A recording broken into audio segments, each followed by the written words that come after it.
Live, or if you see that we're live.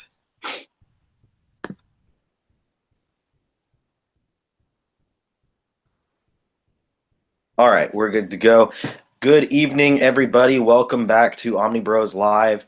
I am your host tonight, Riley, absent for a month more. And with me right now, I've got Omar, is my solo partner at the moment. Nice choice of words. I like it. My solo. Yeah, very, very nice. We should have really called this episode Star Wars Return of the Riley. Like, you really missed that chance. Hey, thanks for having me, man. Seriously. Thank you so much for coming on again. I always have a good time when we do the show together. And of course we're waiting on Gabe to jump in. I think he's having his own issues with the computer, but we're gonna start up right now. And then unfortunately Jess, I think, had a migraine that he was suffering from, so he's not able to join in like he wanted to. But as y'all could guess, obviously this is a Star Wars episode. We're gonna talk about the new movie.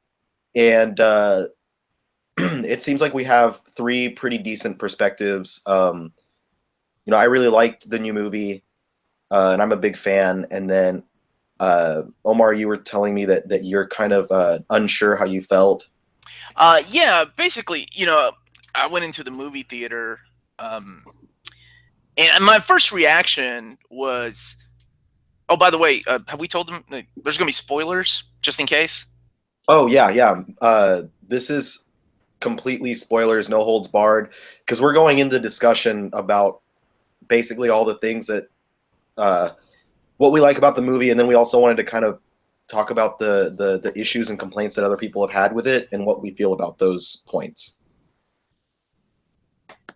Right. So if you haven't seen it, maybe catch this episode later. Not after you watch it. After you watch it, because I would hate to be the guy that's like, "Oh my God, Jar Jar Binks is Snoke," and they're like, "What?" No. So now that we've said that, yeah, I went into the movie theater, and I remember my first reaction. As soon as I walked out, I was like, "Man, the first half felt like one of the worst Star Wars movies I've ever seen, but the second half felt like one of the best ones I've ever seen." And I think that's why I needed to watch it again, because there were things that I wanted to pay closer attention to the second time I viewed it, but I haven't had a chance yet. So the more I think about it, the more I'm like, man, maybe I really didn't like this movie, because there were a lot of questions I had, unanswered questions, and just issues that I had. So it's good that we get to talk, because you liked it. So I'd love to know, what you think about some of these things. And then I think the third perspective we have is Gabe, who, as far as we both recall, is not really a Star Wars fan at all. Like he just doesn't care about Star Wars. So we'll see what he thought about it as just the average non-Star Wars fan moviegoer. Yeah. So we'll have a good trio of perspectives on here. And then if we have a good amount of time, we're going to talk about some Star Wars comics as well, and which ones we've read and we recommend and all that good stuff. Where do we want to start? Well, I mean, I'll tell you what. Watching that intro always gives me goosebumps and a little teary-eyed, because it reminds me of my childhood of watching, the first one I went to see. My mom and dad took me to see Empire, but I don't remember that. I was like 3. But I remember fondly, Return of the Jedi.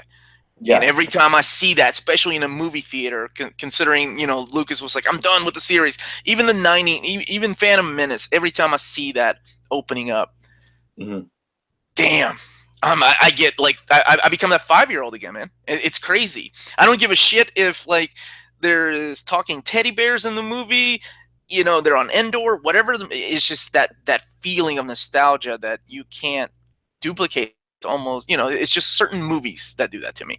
John Williams' score comes in. Now, saying that, I will say, did they even need an opening? Because this movie literally took place 5 seconds after the first movie. So why did we need a fucking recap? It should have been like ... in a galaxy far, far away. Dot dot dot. Just watch. Yeah. That's what I kept thinking. I'm like, wait a minute, because I didn't realize that until I watched it going into the movie that it was taking place like literally seconds after the first movie or episode 7. So I wonder why do we need a recap? Did they think that I forgot about episode 7? I happen to like The Force I'm Awakens. trying to see, like, is there what? How much time was there between the two movies? What was it? Was it really just? In my head, I thought it was just like as soon as the first movie, because it opens with her handing him the lightsaber, Let's see. and he just remember he looks at it, rolls his eyes, and throws it. Yeah. Like, So yeah, pretty much it is pretty much directly after, which is weird because like between episodes 4 and 5 is like 3 years, and then 5 and 6 is like every 6 movie, months. I yeah, think. every movie has been a bigger leap. Obviously, the biggest one probably between Phantom Menace and Attack of the Shit Show, um, episodes 1 and 2, because Anakin grew up so much just based on that. But this is the first time that we've seen a movie that has taken place literally just a few seconds after the last episode. So I thought that was a little weird, which is probably why I think the pacing of the first half of the movie was weird to me, because maybe there were characters that I was supposed to care about early on that I didn't, and Rey's training on the planet with Luke just felt so fast and pointless. But I do love that opening sequence, man. The attack on the Death Star, or I'm sorry, not Death Star, the Star Destroyer. That was amazing. Well choreographed, well directed. Like everything about it was almost perfect. Even the way that, even as the special effects, I was like, oh my god, it's like they're literally blowing their load within the first few minutes. I don't know how you felt, but I was just watching it like, just wow, this is awesome. The whole like bomber attack and having I guess Rose's sister, her little sequence where she's struggling to let the bombs go. I was like on the edge of my seat, man. Like at that early in the movie, I was like, wow, this is like the first few minutes of the movie, and I'm already like heart pounding, edge of my seat, and it just I felt like that one little sequence right there in particular, just having her struggling to drop the bombs and then dying anyway, like that whole mission just going to shit, really like set a tone and then made me feel a lot immediately for the not the rebels, the resistance, for the resistance, and like Rebels, Resistance, yeah, same thing. tomato. And for the beginning of Poe's arc for this movie, like the way that he's viewed and talked to, and what he does for the rest of the movie, and his growth from point A to point B by the time we get to the end of that film. Mm-hmm. So that's I enjoyed that. That opening sequence to me was great. I loved it. Now, saying that, like I said, everything else about the first half of the movie felt so fast paced. It seemed like we had, like any Star Wars movie, we have three or four different storylines going on at the same time. You have the main storyline, right, with Rey, which I would like to think it's the main storyline, but sometimes it didn't feel like it.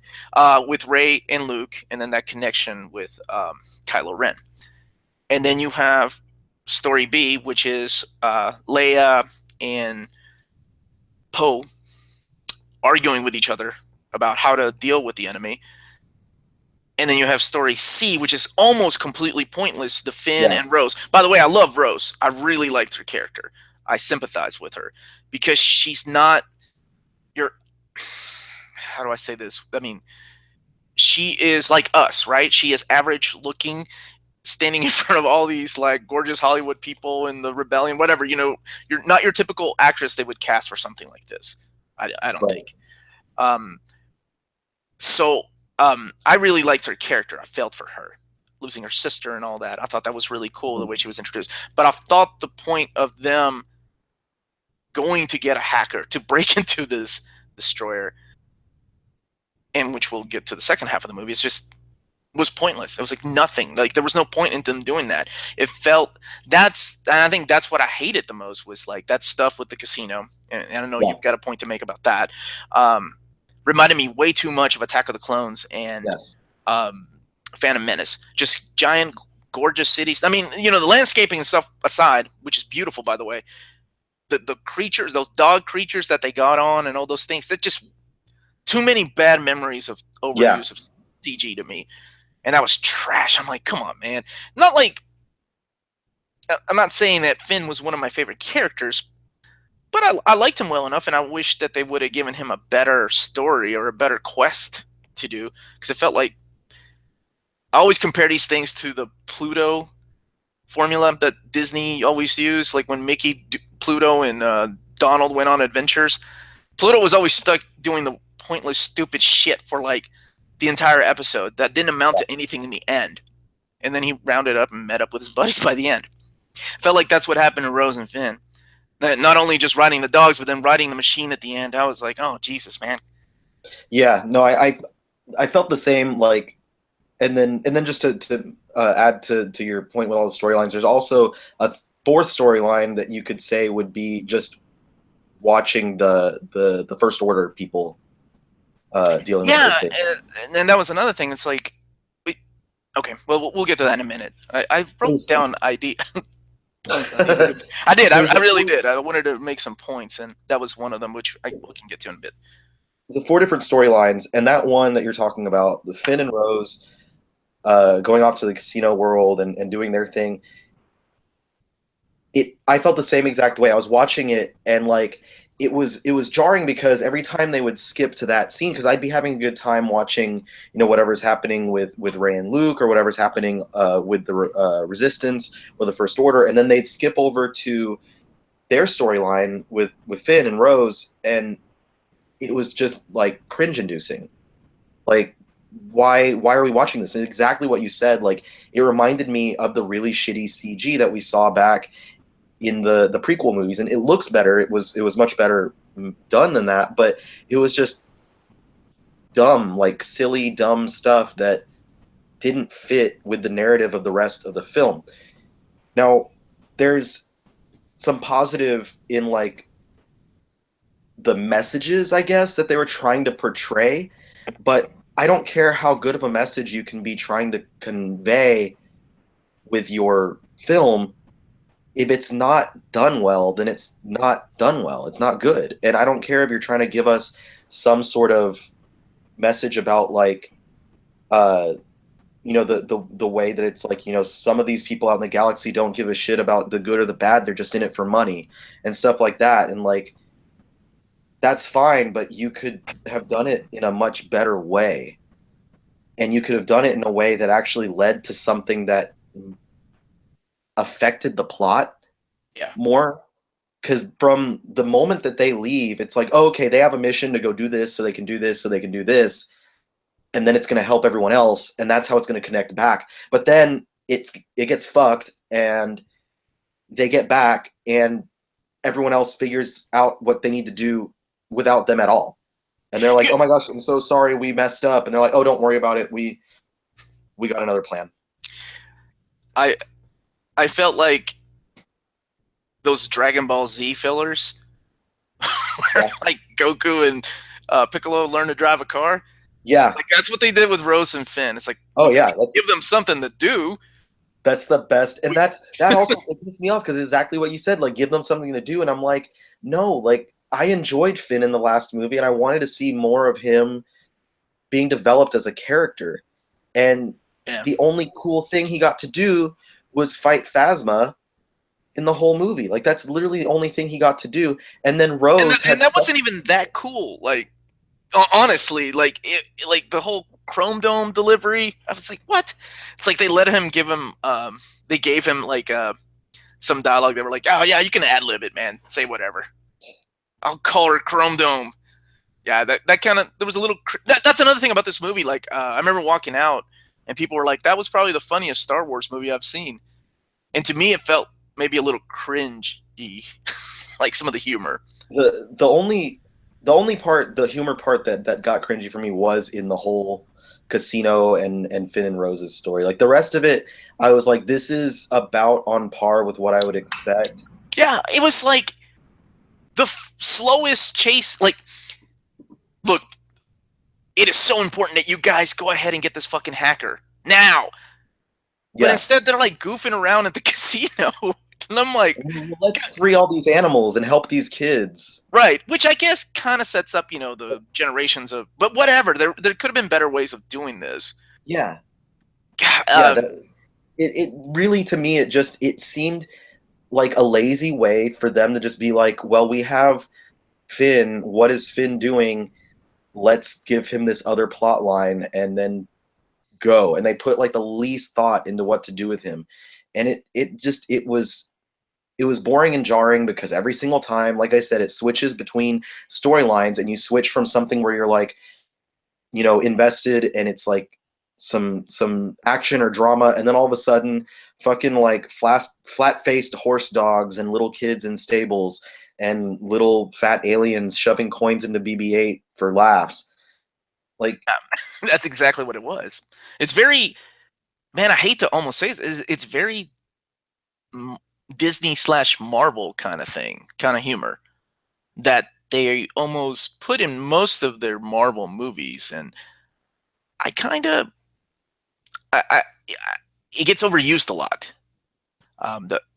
Not to compare it to like things like even Doctor Strange or things like that. I never thought that kind of humor fits. It's kind of forced on there, and this feels like it was forced because it wasn't that funny to me. But I did hear people saying, "Hey, that was the funniest Star Wars movie I've seen." because you know what it's I'm gonna say it's just Disney flat. Like if there's any influence that I would say that carries over from Disney that you see in here, it's that idea of like the animal sidekick. And the animal sidekick, of course, like in the Disney movies, is literally an animal, and they're always humorous. Like uh, Abu in Aladdin, or the carpet in Aladdin would count as one. Or like in Rapunzel's movie Tangled, she has the little lizard. Moana, she had the little chicken fucking thing. And then like that chicken was funny. It ate rocks. Frozen had Olaf. And then even in Coco, they had what was the dog's name? Dante. There's always the dumb comedic relief animal. And also, you were talking about Pluto. That goes all the way back. Pluto is the same thing. And then in the Marvel movies, they'll have, Iron Man had Dummy, the robot that helped him build his shit. Yeah. But and that was before Disney though. That was the Marvel era. Yeah. Movies. But it's still the same kind of idea. And Thor, like Mjolnir, sometimes kind of acts as that. And Doctor Strange, his cloak was the animal sidekick. Yeah, because they do the funny slapstick, no dialogue humor, and that's what BB-8 is, and that's what R2-D2 was. Yeah, and I think about that too as a kid. Like, I think going back, because everybody gives Jar Jar Binks shit, right? Because I was, 21, 22 when Phantom Menace came out. But if I went back and maybe watched Star Wars for the very first time, episodes 4, 5, and 6, as a 20-something-year-old guy, I'm pretty sure C-3PO would get on my fucking last nerves. Oh, yeah. Like, as a kid, I didn't mind. I'm like, oh, these two are funny, right? Yeah. So I kind of get it, why they do it. And besides, they're also trying to sell toys. I mean, look how much that remote control BB-8 is. Yeah, it's like, what, $150? $150, exactly. So there's this whole thing. I mean, it's a giant commercial. It always has been. God damn, dude. You don't remember, and I wasn't alive when this happened, but when the first Star Wars toys came out, they didn't have them. Like, stores were sold out. That's the legend as a toy collector. That stores didn't have them. They gave you a case, right? That's what they would sell you, with the promise that the toys were coming. You would go home with an empty case of Star Wars before the movie even came out. And so it's always been about the merchandise. But let's get back to the movie, because there were some things that I see. Like I've seen, I saw an article about how strong the women were in this movie. It's very Well, female.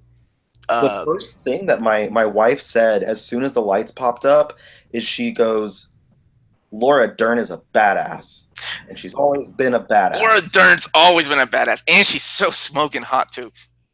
She still looks as hot as she did in. But I loved her role here because I started to hate her, and then she comes out and like pulls it around. I'm like, oh, fuck yeah. Yeah, Like, no, I didn't understand the point of her character at all, until that twist that you're talking about towards the end. yeah, That was awesome, because the point of the character was like, do I trust this lady? I don't like this lady. It's Laura yeah. Dern, but I cannot not like her. And then the end, when she fucking kamikazes into the Star Destroyer, holy shit! You're like, man, that was so bad. Not only kamikaze, she fucking light speeds. It was That was amazing. That was badass. cinematography on She that. made Poe look like a bitch. Yeah, Like that's what I thought Poe was gonna be. He was gonna be our new Han Solo, right? I mean, yeah. I assume that's what you have, basic characters that you're trying to set up for the new generation. I thought Poe was going to be the Han Solo, but no, Laura Dern was more of a Han Solo than Poe was. But anyway, because it was nice because like you have that whole setup with Poe from the very beginning, like we were talking about the scene with the bombers, and he's the one, Leia as the general is telling him like, rein it back in, we're done, like I don't want to lose any more people, and he's like, no, we can do it, like let's go, and they go for the kill shot on the dreadnought, and that's how they lose every single one of their bombers. yeah. And I don't remember the number of casualties she said, but it was a large number. Oh, she called him out. That was Yeah. that's when I'm like, man, Poe's kind of an idiot. Like, or at least in Johnson's vision. Like, and I think, I'm sorry. Go ahead. I don't mean to cut you off. Sorry. It's just one thing that keeps popping up. she fucking grills him right there. Like she grills him right away, and he doesn't get it. Like he does not understand why she's upset, and he's like, this is war. There's casualties in war. We need to go for it. We have a chance to take something like that out. We need to take it. And she's like, these are people. We're not. You're acting like these are just dispensable, weapons that we can throw out there. These are people. Yeah. And it's like it takes, almost the entire movie before Poe realizes that, yeah, he was in the wrong. And you get that character growth all the way through. So another thing that I did not like about the casino, is, so they're looking for this master hacker, right? This guy that can break into things. And I thought when they couldn't find him, damn, dude, I was like, oh shit, they're bringing Lando back. Because I forgot about fucking, what's his name's character, Benicio del Toro's character. The whole time I'm like, oh my god, it's Lando. They're bringing Lando back. It's going to be Billy D. Fuck yeah. Because Billy D ain't doing shit. I'm sure he's just sitting at home busting bitches up with drinking Colt 45s. But no, it's this new character, Benicio del Toro, which I thought his character was interesting because he kind of explains the question of like, where does all this shit come from? How do you pay for this stuff? Because it's always been one of those things in the Star Wars universe, kind of like the clerks conversation, right? Who builds a Death Star? Like, do you have like contract workers? Like, is it a union? It's that joke, but it's actually a legit question. Yeah. And I think that character kind of answers that. And I thought that was like I said, I don't know how I feel about it, but I thought it was interesting that we get that answered through this character that was otherwise kind of pointless, because he literally shows up. He's like, deuces, bitches, I'm psyching you out.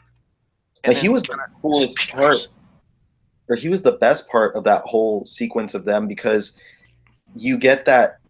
I think this goes along with my favorite parts of this movie are just where you get your expectations subverted, like the things that you might have thought were going to happen just dashed. And you think that this dude coming in is all of a sudden going to be like he's a scoundrel with a heart of gold, especially when like he gives Rose her necklace back and he's like, here, I just needed it. It was a good conductor so I could break in here. And then they get That was caught. cool. That was cool as shit. I thought that was smooth. Yeah, I was like, damn, that was like, I guess he is a good dude. And then they come out of there Yeah. and he's a huge traitor. I'm like, oh shit. Like, without even batting an eye, he's just like, you know how it is. We he's do like it for money. He's Lando, which goes back to my what the fuck didn't they just use Lando? Would have been a perfect opportunity to bring him back. They want to you bring back the original smooth motherfucker from Star Wars. But he's Lando, but worse, because like Lando at least was like, I'm gonna help you out. But this guy's just like Lando double crossed the double crossers. Yeah. I don't know what this dude's game is, and honestly I don't know if Johnson knows, because to me it felt like say what you will about The Force Awakens, Abrams had an idea of what to do with the characters, where he was going to go with them. And I think this one was written by Johnson, right? Yeah. And he had a different idea, obviously, which we'll get to. Gabe, how did you feel about the movie? I like it, but we talked about just about the first half right now. The first half? We're about to hit the middle. The extremely boring half of the movie? Yeah, like I thought it had its moments, but I think I said it before. The movie really did not take off for me. I mean, I understand it's the third act, but once they left, Rey and Chewbacca left Skywalker Beach or whatever, that's when the movie started getting good. After that, before that, it was just boring and had like this weird psychological thing with her and the island giant butthole or whatever was going on down there. But I don't know. What's the consensus between you guys? I'm not sure yet. Well, we're getting there. There are things that I liked about it and things that I totally did not, and I don't understand.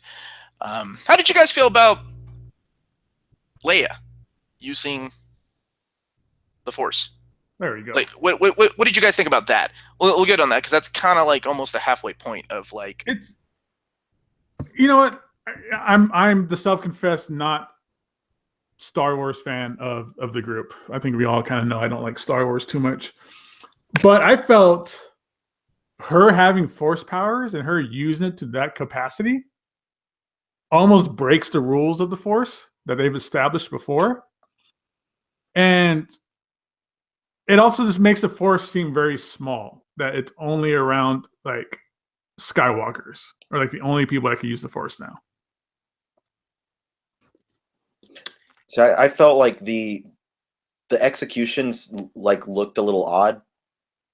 Like just the way that it looked in the movie was a little weird, because all of a sudden you just see her like move and she's fucking Mary Poppins through space. But I like the fact that they finally showed her using the Force, because they've kind of alluded to the fact that she's Force positive. Like she has latent abilities in the past, and never explored that too much. Because I think in the older movies, Luke would be like, well, I felt whatever. I felt this, I felt that. And she felt this, and she felt that. So there's 30 some odd years, almost 40 years between 6 and 7. I feel like that's plenty of time that she could have learned how to do a thing or two with the Force. Right. I agree with that. I think it makes sense that she had it. I thought it was an interesting choice because, as I mentioned earlier, before we started recording, that the movie seemed to be full of a lot of fake outs. Yeah. And I don't know if some of them were intentional. Obviously some of them were really intentional, because we're going to talk about one soon. But it's interesting that they kept her character alive, right? But they did away with of course, you're in a tough position when your actress dies. It's like, what do you do? Yeah. Right? Do you continue with the story that you originally had planned, that you've already filmed? Because they did say that all her scenes were filmed, right? None of this. Obviously, when she's flying around in space, that's CG. Really? But She can't actually fly in zero G. Man, that's really good CG. You had me. You had me. But there were parts of the movie that I thought she looked a little CG. And I don't know if that was because there was, like I said, this movie had a lot of CG, a lot less puppets than The Force Awakens. So I don't know. Have you guys heard that? Like, did she finish filming all her scenes? From my understanding, yeah, she finished all of her scenes and nothing. There was no like stunt double / CGI face on like a stunt double like they did with Grand Moff Tarkin in Rogue One, or or Leia at the end of Rogue One either. All of her parts were done, which is why I thought that was it for her. I thought that was the way she was going to go out, is getting blasted out of the bridge that way. I think we all thought that, right? So that was one of the big. I would have been okay with it. I thought that would have been an excellent way to like say goodbye to that character. I really thought they were going to keep her in a coma. That's what I thought, because when she got blown out of the bridge, I was like, "Is that it? Like, is that really the way?" Because I would have been disappointed if that's how they killed her, because it was so sudden, and there was no real reaction. But so then I felt like, okay, you made that decision, that's fine. But then you have characters like General Akbar, right? Right. I know most people are like, who gives General Akbar? It's a trap, right? He's a joke. Yeah, but I mean, some of us that grew up with Star Wars like kind of dug General Akbar, and to be like, oh, Akbar's dead. I'm like, what? Where?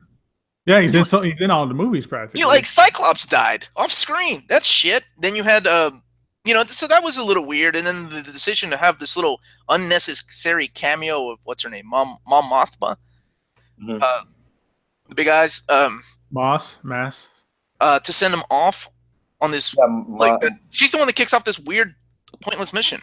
It was just a weird cameo. Canada, that was her name. Was it?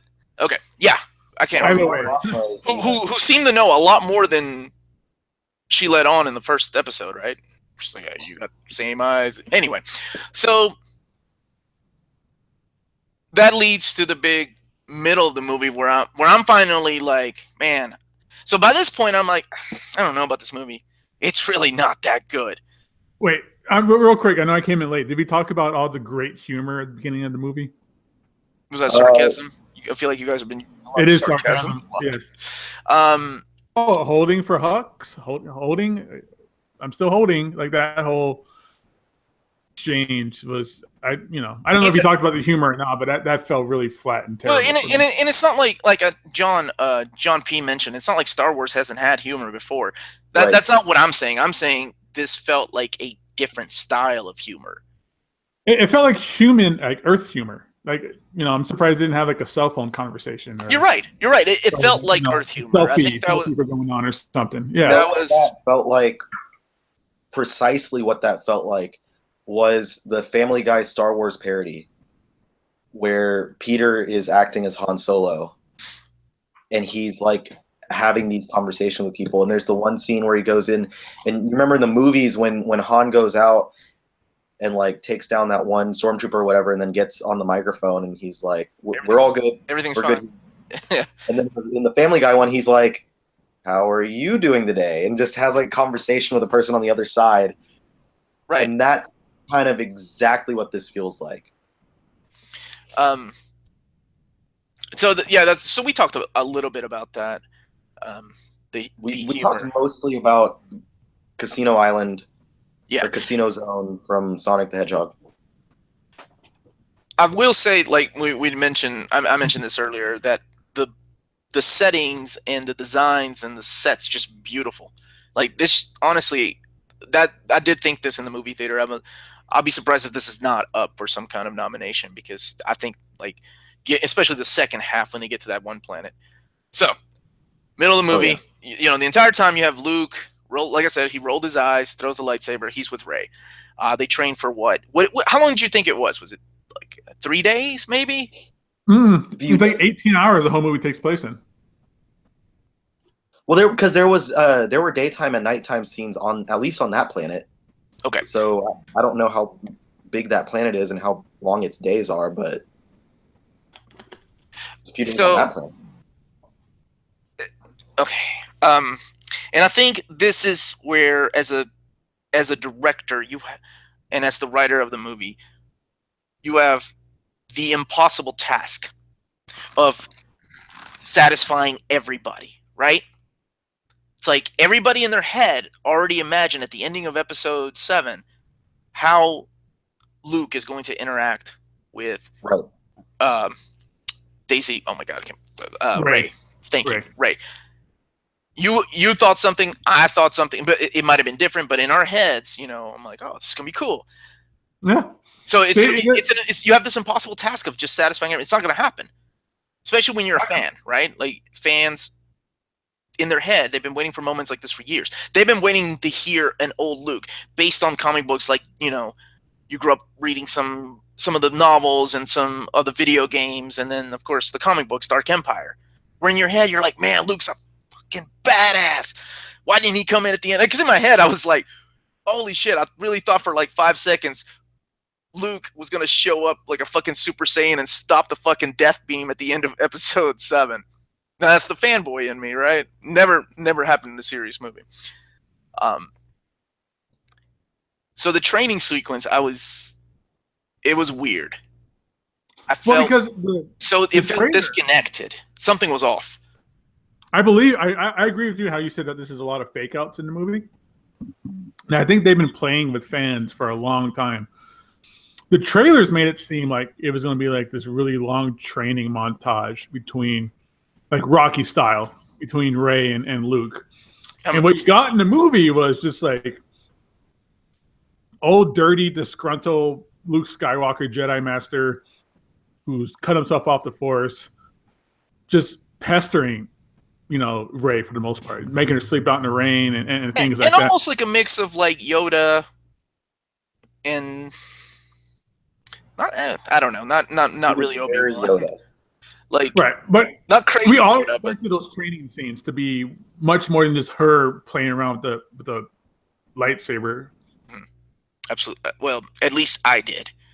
I did too. I mean, I only seen like one or two trailers, and they really made it seem like, you know, here was the kind of fake outs. I thought it seemed like there's going to be a big training session between Luke and Rey, bigger twist of Rey and Kylo Ren teaming up together, being evil, or more of a struggle between good and bad.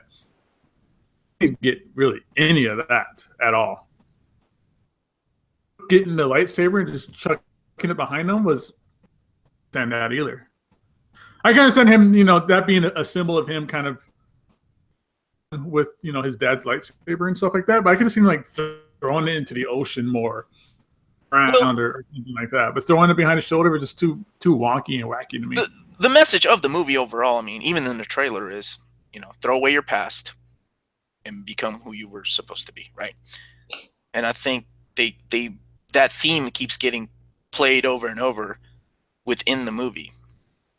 Yeah, I think, yeah, you know, that's what Snoke tells Kylo Ren and things like that. I thought it was interesting, and I thought about this later, when there were 3 different versions of the same story about the flashback scenes with Luke and Kylo Ren, like what really happened. And at first I was sitting like, this is stupid. Why do they even need 3 versions of this story? And then I thought, like, it reminded me of that Kurosawa film. Damn it, now the movie slips my mind. And I've forgotten that, you know, A New Hope kind of borrowed a lot of elements from Hidden Fortress, Kurosawa's Hidden Fortress. So then I became cool with it. I'm like, okay, that works. Whatever. I don't know how I feel about... So for some reason, even though the CG was bad and the weird milk creatures and the... What are they called? The porgs? The porgs, the chicken rabbit dudes? I don't know. Those are kind of weird. I mean, they were obviously in the trailer, and they're obviously, you know, to sell plushies, but it's kind of weird. So let's talk about the middle of the movie, where I thought it became badass. But if you got everything, like the training stuff, I actually really liked everything about Luke and Rey on Octo. Oh, you did? Okay. Like because it's basically just like that subversion of the expectation. Like you guys were saying, you expect it to be this badass training montage, but that's never happened. Like no Jedi Master training has ever been a big badass training thing, and it's exactly like, I mean, fucking like when Obi-Wan was training Luke, he gave him a toy, and when Yoda was training Luke, he gave him a piggyback ride. Like it's never been a big badass thing. It's more about the character going through these odd tasks and finding something within themselves, and it worked perfectly because as well, this is kind of what I had wanted from Luke, was him to be this exiled, because that's what they tell you, like he's exiled. And when he's exiled, I thought exactly of Yoda, and Yoda was exiled off to Dagobah, and he was this old, little hermit codger that Luke sees, and he's like, I'm looking for Master Yoda, and he's like, I'm Master Yoda. What the fuck? Like, how are you, this little green Muppet? How are you Master Yoda? And it's the same effect that I got from Luke. It's like, how are you, the badass who like defeated Darth Vader and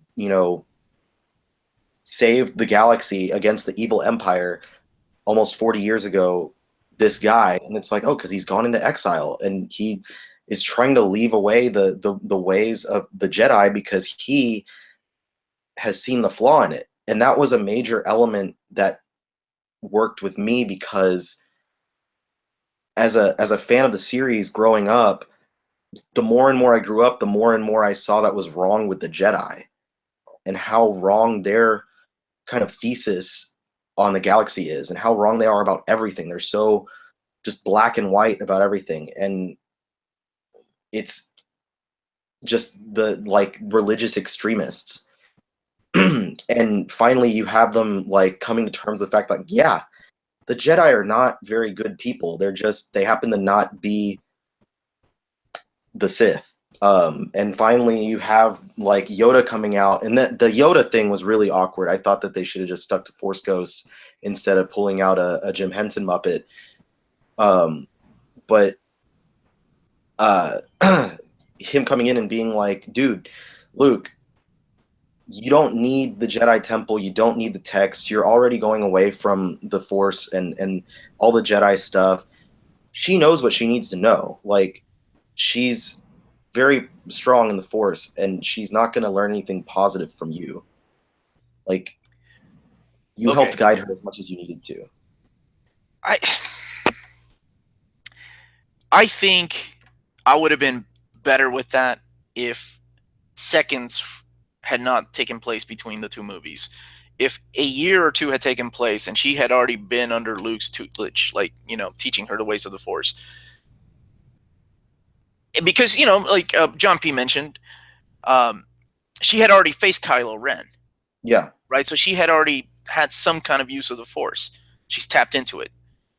But, her powers had just awakened. It seems like if she was there for 3 days and the only training she really got was like the 3 lessons that he gave her, I mean, she didn't even have to lift the X-Wing out of the water, which, again, was another fake out. We purposely expecting that. Yeah, we purposely pan over to the X-Wing, right? So where she leaves and you're like, oh, we all know where this is going, which we'll get to here in a minute. Yeah, exactly. So I think I wanted more of a bond between that father figure that she wanted. Because I think even Kylo Ren mentions that too. He was like, you're always looking for a father, whether it's Luke or what's his name in the first movie. So she leaves the planet to go and help her friends, and then we have kind of like the midpoint of the movie where I think I was like, oh shit, this is probably the most badass Star Wars movie I've seen, and it's the Snoke revelation and the Kylo Ren interaction with Rey, right? So there's another fake out where Snoke, we don't know who he is, he's some alien creature. He's a burned human. He's the Emperor's clone, and he dies, right? Now, there are two arguments. One argument is, of course, like, oh, he's dead. Awesome. Doesn't matter. Best non-origin story ever. And then they Darth Mauled them totally. And then you got people like me that I'm like, I kind of wanted a little more. Like, I don't need an origin. I don't need a 5-issue miniseries called Snoke. Kind of want within the movie a little more about him. Like, why is he leading them? Like, who was he? Like, how is he tapping into the Force? Like, if the Sith were dead. These are important elements to me, but not to everybody else. That was my issue with that. So when Kylo betrays him, and that was a cool little twist with, toss away your past, because he's obviously talking about killing Rey, and then they cut him in half. Because even within the movie, I'm like, he ain't dead. The motherfucker's got a clone. He's coming out the back room. And I'm like, oh shit, he ain't moving. Dude, his body's falling apart in half. Yeah. And then that badass fight with the red guard. Guards. Oh, so awesome. They're back to back fighting. That part had me. That was badass. Yeah, it was great. I mean, just the part like where she like drops the lightsaber and she like ducks down and grabs it halfway before it hits the ground and cuts the guy's legs off. And that was like the best scene in the movie, I think. I mean, on like an action fun standpoint. Oh yeah, it was beautifully choreographed. Incredible action. Like, it was in just that entire scene. Like, I was not enjoying the movie beforehand, but I was enjoying it in a different way. And that scene was where it turned around and it was like, all right, now it's going to be a fun action movie, not just a plot heavy, and then every once in a while you have to deal with a casino movie. Now let's turn it up to 11. And I'm going to say I was in the former camp that you were talking about with Snoke. I was like, this is great. Because, and a lot of people have mentioned this before, we didn't know jack shit about the Emperor in the original movies. Like, Palpatine was there basically just to be the dark entity that's in charge of the Empire and above Vader.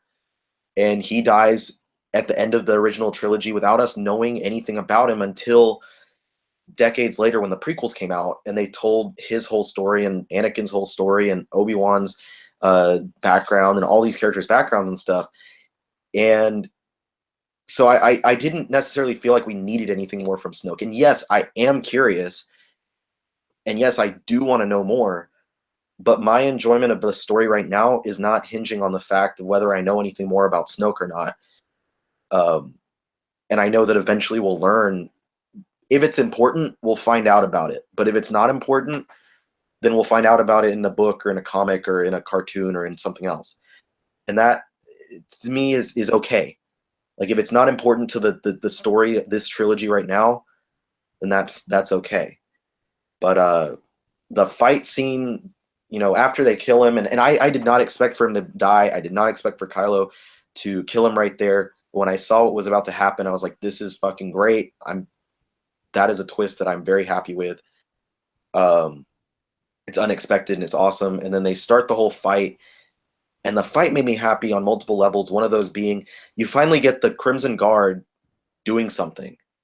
Because in the older movies, you're always like, they're obviously the best of the Empire, the best they have to offer because they're guarding the Emperor.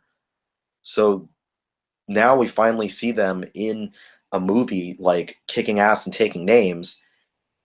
And, they make a good fight for two very Force users. It was a great little scene. So I love the fight scene. I thought that was really cool. Because usually even in the prequels, the guard always just stood there, really didn't do much. So we've always wanted to see something like this, especially if you read the comic books. Yeah. And then you have the breaking of the lightsaber, which is, I guess, symbolic. Another theme that we're talking about is getting away from the old, and the revelation of Rey's parents. How did you guys feel about that? Or the maybe revelation of raise parents. I feel it was another disappointing like setup, or just I would say setup, but a little bit. Yeah, they kind of set it to be maybe something bigger and better. But just the fact that I like that idea because of the idea like I was talking about before. I don't think you have to be a Skywalker to be, a part of the Force. And I hate it when movies or comics or TV shows where like everybody has to somehow be connected to like the main cast. Like they did that with the Heroes where everybody was related to one another. And things like that where I like it where it's there's a chance of Jedi's being more than just like some kind of like blood family kind of situation. Or even like with X-Men, where now all of a sudden, like for a while, Gambit was going to be like a Summers brother, and there's all this third Summers brothers kind of stuff. So I like the idea that she's a nobody. It kind of lets you go out there that you are who you are, and it's really you don't have to be somebody or come from something special to be somebody special. I mean, I like that kind of a message. But I mean, just they led up to it so much, especially like at the end of the first movie, and then all the fan speculations after the first new trilogy movie. I felt it was going to be something a little bit more obvious, or a little bit more, like oh my god, like grasp, enjoyable of a reveal than just you're nobody and your parents just sold you for beer money. Yeah. Well, I'll be honest. The very first thing I thought was like, okay, if there's no lineage, like we were led to believe, are we talking about fucking midichlorians again? That midichlorians would just show up, and because I thought that's where they might have gone, and I'm like, surely not. We've got scrolls, we've got Jedi religion, and things like that. Let's not go back to that. They completely like going back to Luke's scene on Octo with her, like he's explaining the Force to her, and they very obviously like purposefully completely circumvent talking about midichlorians and anything to do with that. And he's talking about like what the Force is. He's like nothing about it's having to do with microscopic bacteria that is inside certain people and makes them Force positive. He's like it's everywhere and it's between everything and it's the Force between you and me and whatever. And I'm like, yeah, yes, thank you. And then as far as the anti-reveal of Rey's lineage, I like fell in love at that moment with like what Rian Johnson was doing in this script. I was like, he completely threw out two of the biggest things that fans were speculating about for the past 2 years. And I was like, that's the best thing ever. To go and, because everyone was like, who's Snoke and who are Rey's parents? And he just goes and takes those two things and throws them over his shoulder like Luke did with the lightsaber, and is like, it doesn't fucking matter. She's not a Skywalker. She's not a Kenobi. She's not a Palpatine. She's not fucking Mace Windu. She's not whoever. She's just another person that happens to be able to use the Force, and this movie is about her. And I was like, yes, thank you. Because honestly, like, me personally, I thought that she was going to be related to Emperor Palpatine. And if I think there's different theories out there. Go through with that, I would have been like, okay, cool, I was right. My theory was correct. But to just go and say she was nobody and go against all of the theories that were out there, in a way, just seemed like almost purposefully to like smack fans in the face for being like so hung up on lineage for no reason. I thought it was great. Well, not for, I wouldn't say no reason. I felt it was because we were led to believe there was a lineage because of episode 7. Well, because she wanted to, she thought that her parents were important, and she's like, well, and it wasn't just that though. It was well, damn, what was her name again? I forget. Maz Kanata. Right. She looked into her eyes, and she's like, these, same eyes I've known in another person. Whatever she said, it made you believe, like, especially when she touches the lightsaber. So, And who knows? It could be a red herring. I mean, it's just Right. That's what I Kylo. was. That's why I worded it that way. The possible revelation of her parents. But Um, even if it is a red herring, I still really fucking like that they would do something like that, and then it would make sense coming from just it's just Kylo Ren. Like he's just a dude. Well, he's not the In one that all said it. reality. He said it. Well, he tells her like, "You've known, Right. haven't you?" And then she's like, "They're nobody." He's like, "Yeah, they're nobody." But like he doesn't know anything. Like he's not going to know her lineage at all. So it could very well be a red herring, and they could come out and they could say something about like, actually, this is where she's from and this is who she's connected to. And waiting and taking that pause and making you think like, okay, they threw everything out the window. I'd still be extremely happy with that, just because it defies that expectation that they should just be straightforward and give you that information. It's like, if it's not important right now, we don't need to give it to you. And it creates that extra kind of level of drama. And if she thinks that she's nobody and later finds out that she's somebody, I don't know, that could add a little bit for me. But I do kind of hope that she continues to be nobody, That sounds because like that would really work for me. that sounds like the character arc for the main character on Spaceballs. Where he's a nobody and you Lone find out he's Star. somebody. Yeah, Lone Star. Actually a prince, which Love means that that he guy. could marry the princess.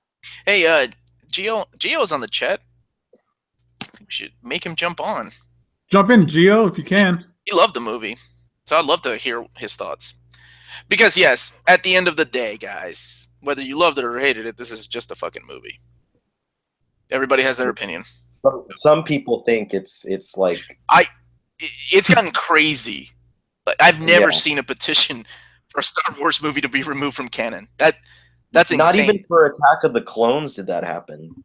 Right, but you know, I mean, things are different. Internet's different now. I'm sure if we had the internet back then, they would have petitioned for all that shit. Yeah, it's gotten crazy. Like the hate the movie is getting.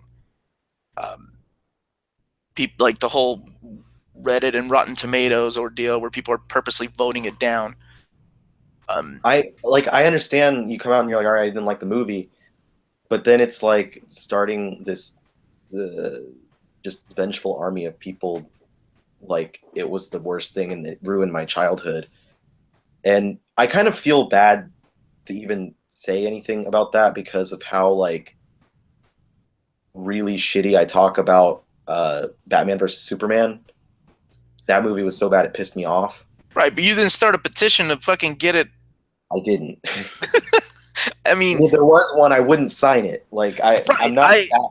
It's like at the end of the day, this is somebody's vision. At the end of the day, as much as I didn't like the prequels, they're still George Lucas's babies. I mean, that's what was he envisioned. Wasn't exactly what I wanted. I still accept the story. Like I still accept that this is what happened. He didn't do it in a way that I liked, but not that I liked entirely. I maybe liked it halfway, but I guess in the same sense, Lord of the Rings and The Hobbit were so different from each other too. Sure, Jackson, you have fun with your prequels. Well, I think that's the thing, though, is the movies is the real like canon to Star Wars. Yeah. Meaning, like, you know, when they make a bad Marvel movie or a bad DC movie, well, the comic books are the real storylines. Those are continuities. But with the movies for Star Wars, it's the other way around. Where the movies and what happens in the movies is basically what you have to take at face value. The movies are law, and everything else comes off of that. Right. So they can make a movie adaptation or a comic book adaptation of Star Wars and fuck it up, you know, and that's fine. You can ignore that. But you can't ignore, you know, like you said, the law that is the movies. Yeah, because I mean that's what's canon. That's what everything derives from. So yeah, I mean, second half of the movie felt like a completely different movie, almost to me than the first half. First half was kind of slow. Second half was action, and then holy shit, what are we gonna do? Right? We're stuck in a place where we only have one exit or one entrance, so they have this giant laser. And then Luke shows up. And by the way, that planet was beautiful. The way it was like the salt planet. Yeah, great. It's like cool. A salt mining planet. They're releasing a one-shot comic pretty soon, just to talk about that planet. Not about any particular character, but just about that planet. It's gonna be just like a comic book of just stats and typography of the planet. It's gonna be. We're gonna find out that the planet is actually like Mogo. And that's where Snoke came from. Yes. And then you have the moment that I think most everybody was expecting: the Luke Skywalker coming to save the day. What did you guys? We didn't finish talking about Finn and Rose's storyline. Oh, we talked about that. We just said it was pointless, though. Okay, I was just saying you didn't get to. I don't know if you guys got to the end where they're like, where they get the codes and all that stuff, and then they break in, and then they get, then the collector kind of turns his back on him, and sets him up. Yeah, we were talking about that, and then, if we want to talk about the rest of their story, basically, they get caught, and then Phasma's going to kill Finn, and then Phasma doesn't kill Finn, and then Boba Fett's Phasma, and then, they escape. And I say that because she is very much the Boba Fett of these movies. Boba Fett got, to look like a badass for a scene in Empire, and he got to die like a dumbass in Return. Unless you look at the expanded universe where he's not dead. And I'm expecting them to do the same thing with Phasma. I am expecting expanded universe comics and stuff to be like, well, she's not actually dead. Because they just did a whole 4-issue comic explaining how she got off of Starkiller Base and then back to the First Order before this movie. Yeah, because with Boba Fett, we go back to the toys, right? The toy was revealed. Yeah, and everyone's like, "This guy is crazy over the toy." And then the Muppets Christmas special, he shows up in that, and they're like, "Oh my God, it's the first appearance of Boba Fett!" And then Boba Fett shows up in Empire Strikes Back, has a couple of lines. He was still a badass in Empire because he's sitting there he's standing there like a badass, yeah, I'll fucking get Han Solo. Don't worry about it. I'm gonna jump in that weird looking ship and hunt him down. And he gets Han Solo, and they put him in carbonite, and he's still he's a badass in that movie, even though he does he takes 2 steps and says 2 words, but he's still a badass because he looks cool and he has the cool armor with a ding on the helmet and the little cloth hanging off and the braids because he's he scalped some Wookiees or something. Look, and that's the same thing that happened with Phasma. You saw all these images of her, and people were like, "That's so cool! She's like a shiny stormtrooper. She's a shiny stormtrooper with a cape. She obviously is really cool." And that's why everybody went out and bought her toy with the expectations that she was going to show up for more than 2 minutes. And she did look cool. She looked absolutely cool around. And she sounded cool. You throw a cape on any character, I'm fucking sold. Hell yeah. She sounded cool. She looked cool. And she fought Finn for 2 seconds. And then he knocked her into the fucking explosion. And she was just like, fuck you. You're always going to be trash. And he's like, whatever. I guess Star Wars has always done that. Cleveland Brown just mentioned General Grievous, which is another thing I was going to mention, which is the same thing. He came from the cartoon, right? He was in the Clone Wars cartoon. And loved him in the Clone Wars cartoon, dude. And, they kind of they kill him off, so did very similar. I guess Star Wars has always had a lineage of doing that. Yeah, in the movie, because in the cartoon he was totally awesome, Grievous was. And then in the cartoon he was awesome, and then in the movie he pops up and he's got a really severe case of pneumonia and is dying before they even fight, and then he has a ceiling fan lightsaber blades, and Obi-Wan has a lizard or something. Yeah, and that's what those wolves and that whole chase scene reminded me of. Yeah. It's that kind of stuff. Then we get to the ending that we all were expecting. I'm like, oh shit, Luke Skywalker's here, motherfuckers, and he dyed his hair and his beard. It's on. He got all that. He got his beard all trimmed. I know I'm not the only one that was like, holy shit, he dodged all those fucking lasers. He's such a badass. I'm sitting in the movie theater like a fucking 5-year-old kid. I was imagining. I was the same way, man. I thought he was there. I was thinking of him like he has his hand up and he's just like the comment you made earlier about like expecting Super Saiyan Luke Skywalker. That's what he walks out, and I'm like, oh shit! Like that's the feeling I got. It was that same feeling as when Gohan goes Super Saiyan 2 for the first time, and you're like, holy fuck, shit is going down. I wasn't paying attention to his footsteps. Like everybody's like, oh, you didn't see his footsteps? Like now, right? Like, no, fuck, dude, he was dodging fucking lasers. I've been waiting for this shit forever. Yeah, I thought he was gonna be reflecting them back to the ships or something. You know, that was my idea. I thought he was just taking the lightsaber and just bouncing them all back like they do. I just thought he was just going to take it, and then exactly what happened. Like, I was like, he's just going to take it like a badass, and it's all gonna, the dust is gonna clear, and he's still gonna be there. And that's what happened. And then Kylo comes out. Kylo's still this pissed off, petulant child, which Kylo got a lot of growth in this movie that we didn't really talk about, like him being told off by Snoke. Oh, like we didn't talk about hot fucking shirtless Kylo. You're right. That was Gabe's favorite part. Oh man, you mean high pants Kylo Ren? Like he must have been using the Force to hold his pants up over his belly button. I didn't realize how ripped that dude was. I thought he was just a skinny little dorky dude. Apparently he was a Marine and stuff. He's got the widest torso though. Like his torso is like 1.5 times wider than the normal person's torso. So his head looked kind of small on top of it. And like right when he pops up like that, I'm thinking like, why can you put a shirt on? And then Rey's like, do you have something you can wear? And I'm like, thank you for speaking what I thought. Well, I think that's one part we didn't talk about really quick. Is that weird? Their finger force fucking each other. Yeah, and it reminded me a lot of the innocent Luke and Leia flirtation. So that's what another thing that kind of threw me off was like, oh shit, he's trying to bang his sister. I hope he knows that's his sister right the entire time. And then he's like, no, you're not. We're not related. I mentioned this to you before we started recording, but like I really didn't like the scenes where initially I really did not like the scenes where they were having the Force connection between Kylo and Rey until you find out why they were having that connection. They're like, oh, Snoke did it. And the reason I didn't like it was because I thought it was setting up like, oh, they're brother and sister. And I was like, God damn it, that's like that would have been the lineage that would have pissed me off because it would be the laziest one. And it's the one I did not want to happen. And so while they're doing that, and I thought that's what they were going to do, I was getting upset. But then in retrospect, I'm like, okay, well, now that I know that that's not what it is, that doesn't bother me at all anymore. But the shirt thing was weird. And, but the I was more growth. distracted by high. Oh, come on, man.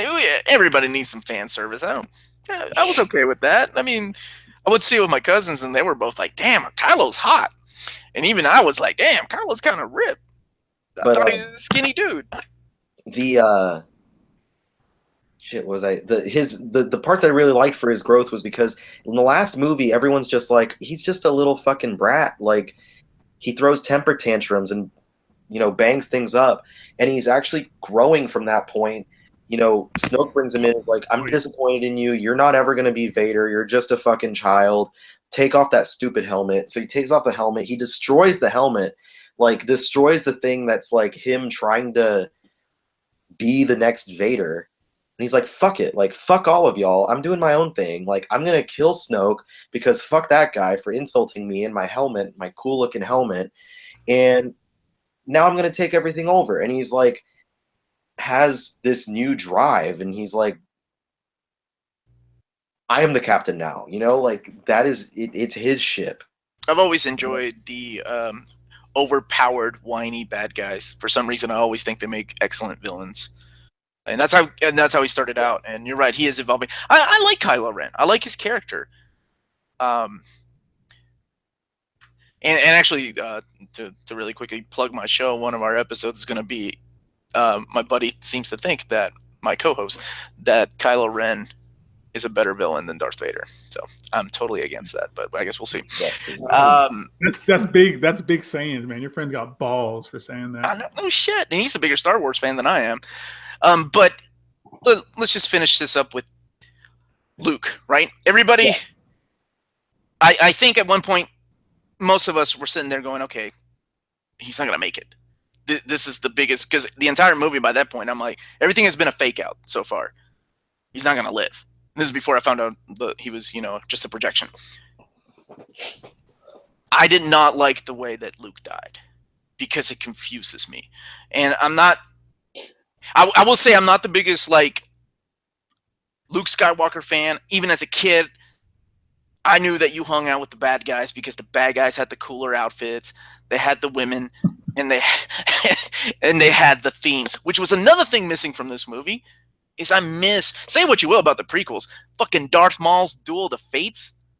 Shit, that was some of the best John Williams scores ever. That and the fight with Obi-Wan and Anakin at the end of 3.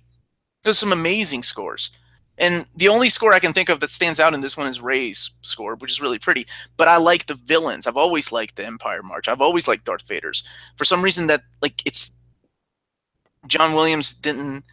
It just didn't do it for me. The Kylo Ren's theme is not catchy. But anyway, I didn't like the way that Luke went out. Because I have questions. Like, did he purposely join the Force? Or did it take it out, like, so much energy for him to project? And why did he even have to project? Why didn't he just get in the X-Wing and go? Yeah, I don't see any legitimate reason as to why he wasn't I mean, obviously it was on purpose that they show us, right? They pan to that. Right. And I don't know why he couldn't have been there. I mean, what was the point? He probably knew that doing that was going to kill him either way. Did he become one with the Force? Like, it makes no... To me, it doesn't make any sense. And that's the thing. Like, maybe the fact that it doesn't make any sense and I'm hearing so many theories means that I didn't like it. And I think that's what led me to this conclusion, that I don't like the way that Luke went out. Like, him disappearing leaves so many questions that I don't think anybody's going to answer. Or anybody can answer except for Johnson, right? Or, yeah. Well, I mean, Rey obviously felt it. Yeah. Right. So, anyway, how did you guys feel? I didn't have any... I don't know. I didn't even, like, question why he would project. And, like, I didn't even think about that as an issue until you just brought it up, like, why he wouldn't just be there physically.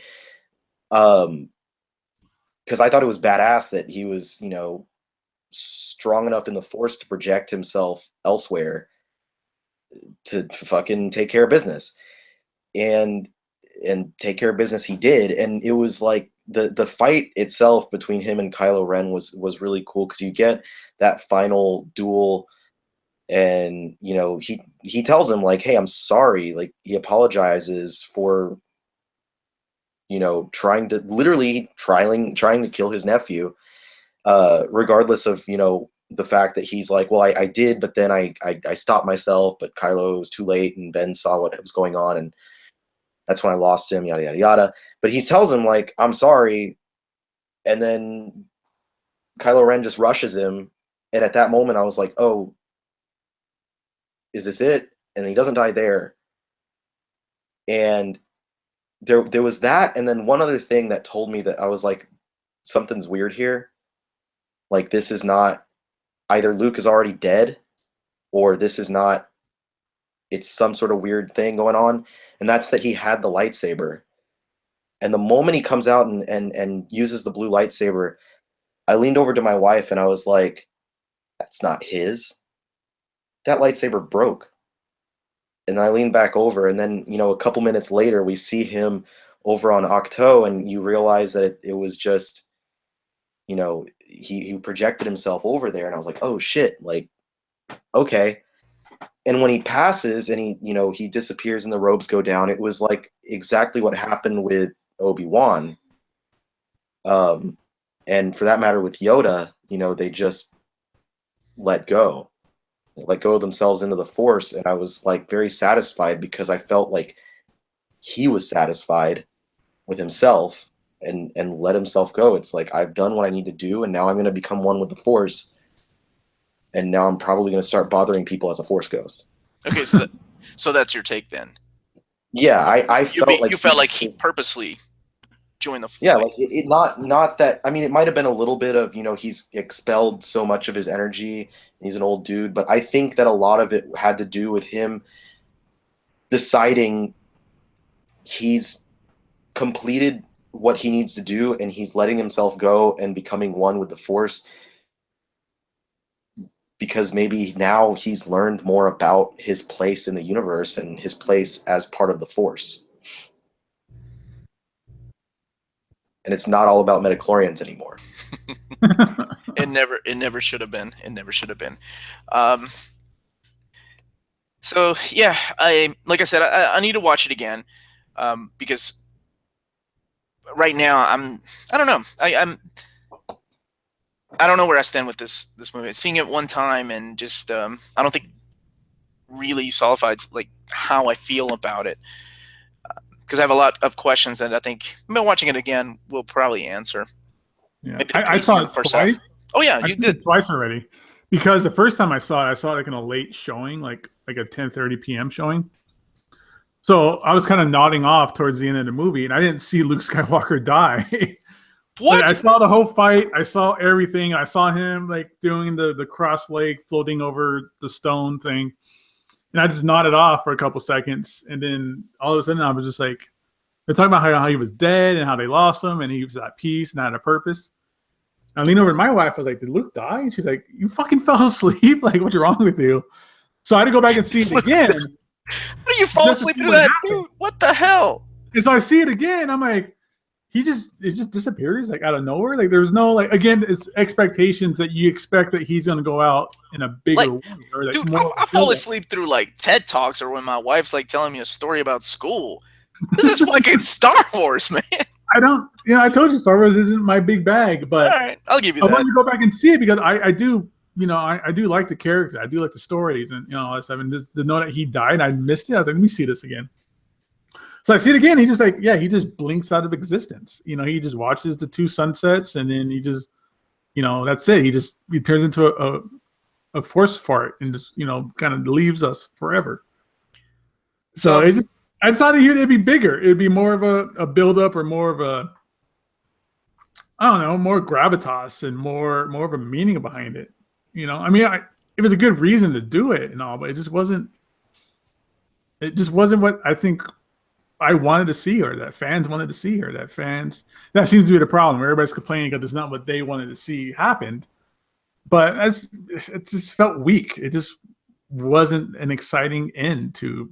Well, I think that's because for years we've had things like books and video games and comic books that have had almost things that we kind of dug, like Dark Empire, when Luke becomes bad for a while, even though the ending was kind of weird. So you've got all these things built up in your head. You're not, and like I mentioned earlier, like halfway through the show, you're not, as a director and creator, like you're not going to be able to satisfy everybody. There's always going to be people complaining about the direction that you're taking these characters. Even your own actors are like, this is not the way Luke Skywalker would handle this. But I said my piece about it, guys. Let's, at the end of the day, it's just a movie. We're all friends. You guys want to add something else, or you want to talk about some good Star Wars comics? I guess the only thing I have left to say is I felt like it was a satisfying end for the character, because it's the end that you got for the other Jedi Masters when they go out. Like, the ones that did not die by the hands of Darth Maul and during the Clone Wars and stuff like that, they passed when they fulfilled what they did. And like, I had that, as soon as it happened in the movie, it gave me that chill, like, because I was happy and experiencing, like, this is the way that it should have happened, is how I felt. Yeah. I recently, it slightly might have to do with, my grandfather passed, and that's why I was not on the show a couple weeks ago. And when he passed, it was very early in the morning. He'd been in the hospital for a long time. And my mom called me the next morning afterwards to tell me that it had happened. But she told me, she's like, your papa this morning, like 3 a.m. passed. She's like, I was with him last night, and everyone came through, like, that was going to say, goodbye to him. because we knew it was going to happen. And she's like, he's been holding on forever. Like, he's been dying, quote unquote, for 3 years. So she just goes to him, like, before leaving at the end of the night and holds his hand and says, "You can go now. It's okay. You can go." And then left. And sure enough, like, that night, he passed. And that's the same kind of feeling that, like, because I was happy that my grandfather finally got to go, because he's finally at peace. And that's that same feeling I had after Luke died. It's kind of weird to compare a fictional character to my own grandfather, but I was like, it felt like that was the right time. It's a really pretty way of putting it, honestly. Yeah, we didn't feel like it was our place to tell anybody why you had been taking some time off from the show. So yeah, the past several weeks, it was like I was in Houston for Thanksgiving and the wedding. My sister got married, and then I had my grandfather passed. And then I went to, I tried to come on that one time, but I only came on for a few minutes because despite me saying, I hope this doesn't happen, my dog shat on my carpet again. And then I was in New York. So that's why I've been MIA. But I appreciate y'all respecting my privacy, but that's what happened a couple weeks ago. But it's all good. You know, emotions happened, and we saw Coco afterwards, and that everybody was crying. Yeah, Coco's the worst, man. Oh, that'll get you so bad. Like, I wasn't tearing up at Coco until I saw my kids crying, and I'm like, ah, fuck. I was tearing up and like trying to keep it in. I was like, and I looked over at my wife, and she's like ugly crying, like, and I was like, Coco.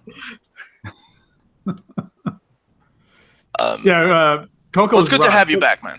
I know you were missed, not just by us, but everybody. You know, I appreciate it. We can't have a show without somebody asking, "Where's Riley?" And like I said, it felt like, you know, definitely not our place to tell him what was going on. So I'm glad you said something. Gabe, did you want to add something else, man? I didn't want to cut you off about the movie. No, I was just talking about Coco again. How that movie's rough on you, especially if you had somebody. If you've ever been like old enough to have like a family member die, you know, or experience something like that, it's gonna kill you. It's the worst. Like, I came home and had to set my dad's picture up on the mantle and do that whole fucking Day of the Dead kind of ceremony. That movie hits you. And I really hate that Frozen short that they put before that movie. That was terrible. But that was the worst. I know what you mean. Like, after I saw it, hold on. I came home, and I have now in my library, I got a nice big framed picture of me and my best friend who died like 3 years ago. So now I have that out here in my library because I was like, I need to pay respects for we can never forget. I think it's a beautiful way of respecting the dead. You know, man, you really changed the tone of this episode. That's good. Nothing wrong with guys talking about feelings. It's awesome. You don't do that enough. Everybody's hating on the damn movie. Omnibros, the feelings episode. Nothing wrong with that. Doesn't make you less of a man. Well, I think that if anyone out there was disappointed with the new Star Wars, that they should just go watch Coco, because I don't know anyone who's been disappointed in that movie. Like, the movie theater I went to go see it has like a 2-story escalator, like this massive escalator to the auditoriums. And on the way down, I'm just crying, and everybody next to me is crying. So everybody at the bottom of this escalator just watching this like huge line of just crying people coming down, descending from the theater. Beautiful. Well, did we want to talk about some Star Wars comics, I guess? I mean, it is an Omnibros show. I mean, we could quickly go through our favorites. I mean, everybody here's reading Jason Aaron's run, right? You guys have read that? No, I'm not. Dude, you're missing some of the best comic books. No, And it's Star Wars. Of course, I'm not reading it. Oh, you're missing out on some awesome books, man. His run is solid, and so is Darth Maul. I'll just say this: That Darth Maul Omni is awesome. the Darth Vader one. Oh, fuck!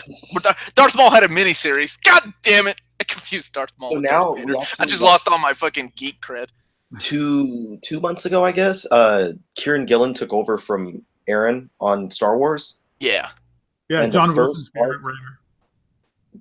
The first arc on the his run is going back to Jedha or whatever, the planet that was blown up in Rogue One, which is pretty interesting. I thought it was a cool little way to start the arc, is going to something with that. But yeah, Jason Aaron's run on Star Wars was a ton of fun. It has like all the action I'm surprised an Omni has not been announced yet, honestly. I think it will be pretty soon, because the third and final hardcover is announced. That would be perfect. The action that story has had, that run has had, is like the action that the original movies didn't have, because it was more like samurai fights and not like huge action scenes. And then the prequel movies just looked trashy. And now you get it like really well choreographed, awesome action scenes, lightsaber fights. There's even, I think there's an arc with Boba Fett in there at one point. Yeah, and then they had that crossover with Vader, the Vader Down storyline, which was fucking awesome. Yeah, Vader just fucking wreck shop. And the beauty of the Marvel, the new relaunches, you don't really have to read anything before then. I mean, there are other amazing Star Wars books. Like, I was a big fan of the Dark Horse Legacy books, which Marvel started reprinting in their Epic line. If you want to ever check that out in a cheap way, definitely pick up one of their epics. They're solid. But Star Wars films. So I have all of the epics so far. Yeah, look at that. Yeah, pretty nice. And you actually have the start. Do you have the droids? That's the only book that I haven't bought, is the Droids Omnibus. I've seen it on clearance a few times, so I don't know. Yeah, I don't know what your bottom price is that you're waiting on. I'm hoping to get it for around 20, maybe 25, but just whenever I have a few spare bucks. And honestly, I'd be excited to get it because I grew up watching the Droids and Ewoks cartoons. Did you watch it on Sci-Fi when they launched them? I don't think so. I watched them on VHS at my grandpa's house. Oh, even better. Even better. He had the VHSs, and he also had the Muppet Babies Star Wars episode on VHS. Oh, okay. Yeah, I didn't see the Muppets Babies Omnibus over there. Yeah, I only have the regular Muppets, not the Muppet Babies. But I definitely recommend the Marvel ones as a good starting off points for the expanded universe of Star Wars. I think the character, like Aaron and who was it Salvador LaRocca? Who was it that drew the first few arcs? It was Salvador LaRocca. Star Wars. Salvador LaRocca did Vader and then fill in issues for Star Wars. The beginning of Star Wars had John Cassidy. That's it. It was Cassidy, yeah. And then Stuart Eminem took over after Cassidy. Because Stuart Eminem's a hell of a lot faster than Cassidy is. And then Mike Deodato.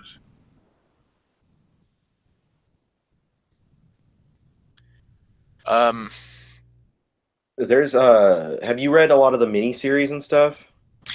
Well, no, that's not even a miniseries. That's an ongoing now. It started off as a miniseries. Yeah, I love that series. I thought that was good, but I read it in collected editions. I'm surprised that, because she's like the one of the few original characters to the current like expanded universe, and she's really cool. Yeah, I dig her, and I love the art, and I like the characters in her book.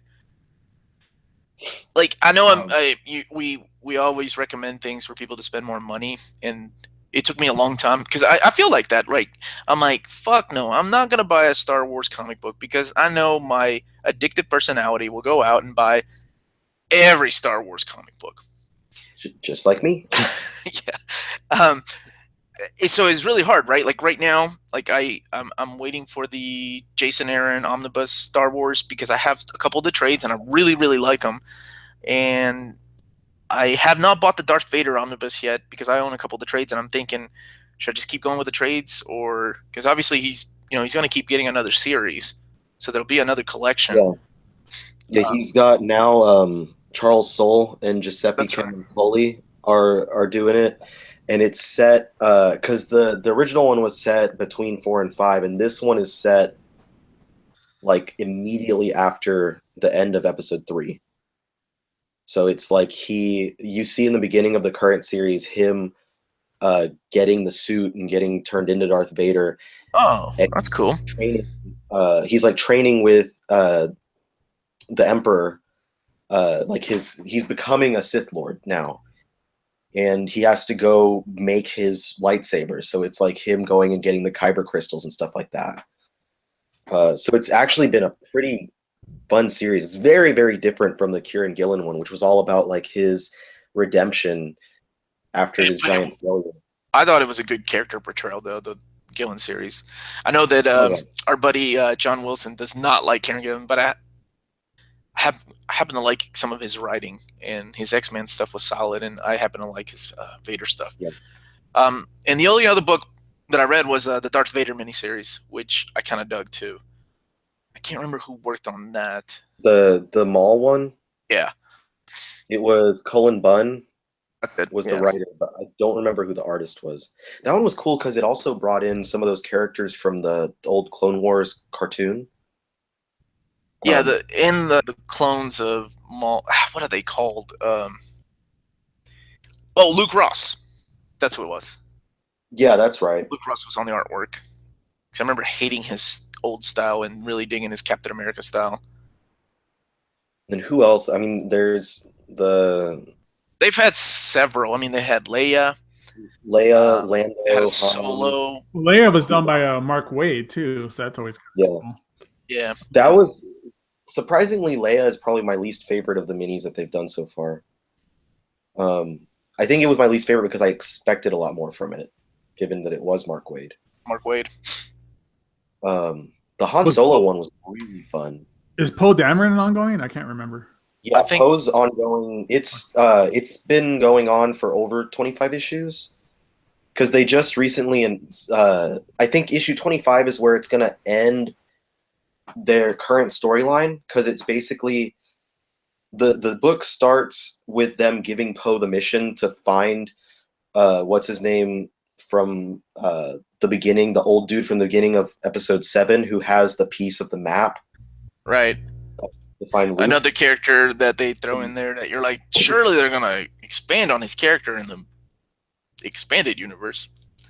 Yeah.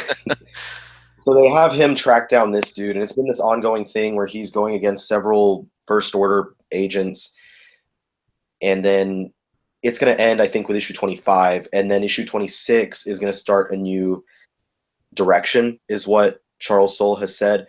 So there's a few different. I mean, they can either go back and tell some older stories of Poe, or they can go like just continue to go forward and tell stories of like what Poe was doing by himself, like during the movie, like between the scenes, episode 7 and 8, and just kind of retell those events from his perspective. But I don't think that they'll go beyond episode 8 because they don't want to give any like spoilers, since that stuff hasn't been released or even completely written yet for episode 9. Right. And I always feel like I think they're very limited to what they can write to, based on not just editorial mandate, but Disney mandate now. It's like, no, we can't have you write that. You can't bring these characters into this miniseries because they play a crucial role in the next movie. No, but I've been digging the new Marvel comics. They are awesome. And the fact that they're actually canon now, based on what Disney gave us, right? Based on new Disney timelines and things like that, I think makes them pretty special, pretty cool. It is really cool because it's a good way. The old Star Wars comics were always really intimidating to me because there were so many of them. Because it had been, they'd been over at Dark Horse for decades. I think for a couple decades total. And yeah, they own the rights exclusively for the comic books. The only ones that I read during the Dark Horse era that I remember was I read the first half of that Brian Wood series right before the rights went to Marvel. And I dug his run. I thought it was pretty Yeah, I good. dug what he was doing. But his run is basically just the same as what Jason Aaron had been doing, like right after episode 4.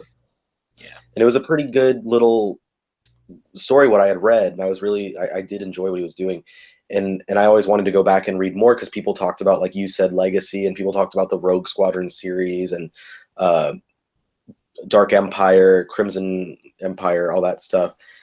And those are things I've always wanted to go back and read. And now that they're doing these, you got them, you own them, don't you? Yeah, I've got Legacy and Rogue Squadron, and now I'm just waiting for them to release. I love Legacy. That's probably one of the best Dark Horse series, in my opinion. I loved it. I like what they do with the dark side and things like that. It's really cool. And I'm glad that Marvel's bringing them in an epic format because they're really good stories that I don't think should be thrown away, to waste because they're not canon in the expanded universe now. I think they're great. Yeah, it's showing a little bit of respect for what they're calling the legends. Yeah. Like, instead of just throwing it to the wayside and being like, that stuff didn't happen, fuck it. They're like, those are books that are out there. They're good comics, and we're a comic publishing company, and we're going to publish those comics because they're good and because it's going to make a lot of money. Like, they're obviously going to make more money the more Star Wars stuff they put out there. Yeah, absolutely. Because, I mean, you got non-comic book readers that will actually buy the stuff because of Star Wars, right? Just like they buy every novel and things like that. And I think that's pretty cool. So it's a smart idea to keep it going, especially with the popularity of it now with Disney, with the rights of, I guess, all these movies that we're going to get a Star Wars movie every year, right? Like next year's Han Solo, and then the year after that is Episode 9, and then we're supposed to, I don't know, still get a Boba Fett movie, maybe not. Well, Star Wars #1, the new Marvel series, was the best-selling comic book in over 20 years. It hit like 1 million copies. Really? I didn't know that. Yeah, it hit like 1 million copies. Well, there were several variants for that too, right? So a store had to order a lot of variants. Like a store had to order so many copies. I'm sure that had something to do with it too. There's also sure that has something to do with it, but that's because stores are able to sell those books. Right, because well, I mean, honestly, they would. If a store would be stupid not to order 300 copies to sell that one variant for however much it costs to order those books, and then sell the rest of the books for $1 or $2. Well, no, I mean, even right now, I'm looking it up. I'm pretty sure a first print Star Wars #1 from the Marvel series is like a $20 book still, and that's 1 million copies of that book is out there. It's. I remember I was working at a comic book store when that came out, and every comic book store in America, not every, but there's a flood of people going into comic book stores. It's $9, $9 right now for Star Wars #1. And that's for a book that sold 1 million copies, close to 1 million copies, the largest selling comic in over 20 years, since the 90s. That's actually saying a lot. Yeah. The numbers for comic books compared to the 90s is actually really shitty, right? Yeah. Well, yeah. If you want to talk about sales numbers to current value ratio, yeah, the 90s ones are, they're garbage in the current value market for the most part. Dude, my CGC 9.8 Youngblood #2 is going to be worth so much money one day. Dude, the first appearance of Prophet? Hell yeah, dude. You fucking nerd. You know what it is. Yeah, I know what it is. First appearance of Prophet? I love Prophet. I like his new stuff, but that old shit? Nah, that was really bad. Anyway, let's talk about some good Star Wars comics. So that's my recommendation is the Star Wars Legacy comics, and then the Crimson Empire. It's freaking awesome. The new Star Wars by Marvel is a phenomenal place for a great start, like jumping on point if you've never read a Star Wars comic. Based on the fact that you didn't need to read anything else, you just needed to watch the movies because it's a really good jumping on point. And they have one of the other cool parts about the current Marvel comics is like they're putting something out for basically every era and every fan. Like if you want to know more about the prequel era, they've got the Darth Maul miniseries. They had an Obi-Wan and Anakin miniseries that was set between episodes 1 and 2, which you really don't see much stuff between those two movies. And then they had a just now they're publishing the Mace Windu miniseries. So if you're a fan of Samuel Jackson, then grab that. And then of course there's all the stuff set during the original trilogy, and then they have a few things like Poe Dameron and Phasma set during the current movies, the new movies. So wherever you're looking for extra stories, you'll find them somewhere in these comics, and I think that's really great. And Marvel's just churning them out and making money. I want Sean McKeever to come and write a Kylo Ren loves Rey comic book. The greatest idea that anyone, to me, like, I'm not being sarcastic with this one, that anyone said, in my opinion, was "Welcome Back, Boba" by Garth Ennis. Just like the beginning of the comic, the I remember that one, yeah. And his hand just coming out and just "Welcome Back, Boba." That would be a badass book. Garth Ennis, huh? Yeah, and he's been doing Marvel stuff recently. He's been doing stuff at Marvel here and there, so it's not out of the question. He also has been doing stuff for DC. He is writing, I should say, the Dastardly and Muttley from their Hanna-Barbera line. I haven't checked any of those out. These guys, Jess and Gio, really love their Hanna-Barbera stuff. So do you, don't you, Gabe? Oh, yeah. I like the Scooby Apocalypse and Hanna-Barbera. I need to check some of those trades out. Yeah. They're all pretty much been great books. I'll say I will admit that the Scooby-Doo one is my least favorite of the bunch, but it's still rather entertaining. The Flintstones one is just out of this world, a phenomenal book. And then Future Quest is so fun.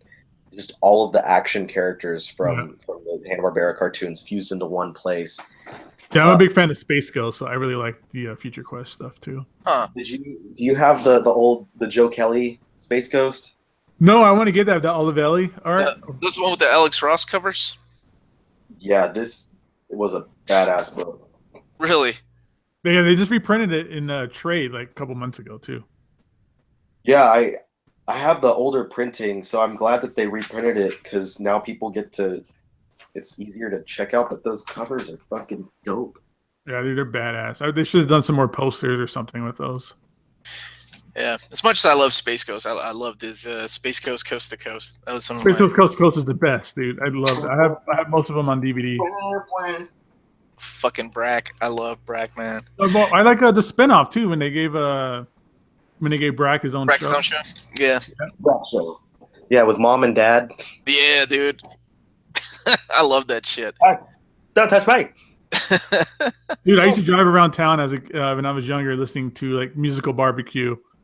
Dude, I love the soundtrack to Space Ghost. I loved it. We are so off topic, but I fucking have to add in the fact when like Brack travels back in time and sees himself, and he's like, "Oh, who's this fine-looking gentleman?" And I was like, "That's the same shit I would say if I went back in time and saw myself." I fucking love that. But yeah, that's all the Star Wars comics I would definitely recommend. Or it's a good jumping on point if you ever want to check out good stuff. Like there's certain people have written out timelines. If you want to check them out, they're all over the internet because that's what I did because I was so confused from where to start sometimes with these Dark Horse books. But the biggest recommendations is the Marvel stuff by Jason Aaron.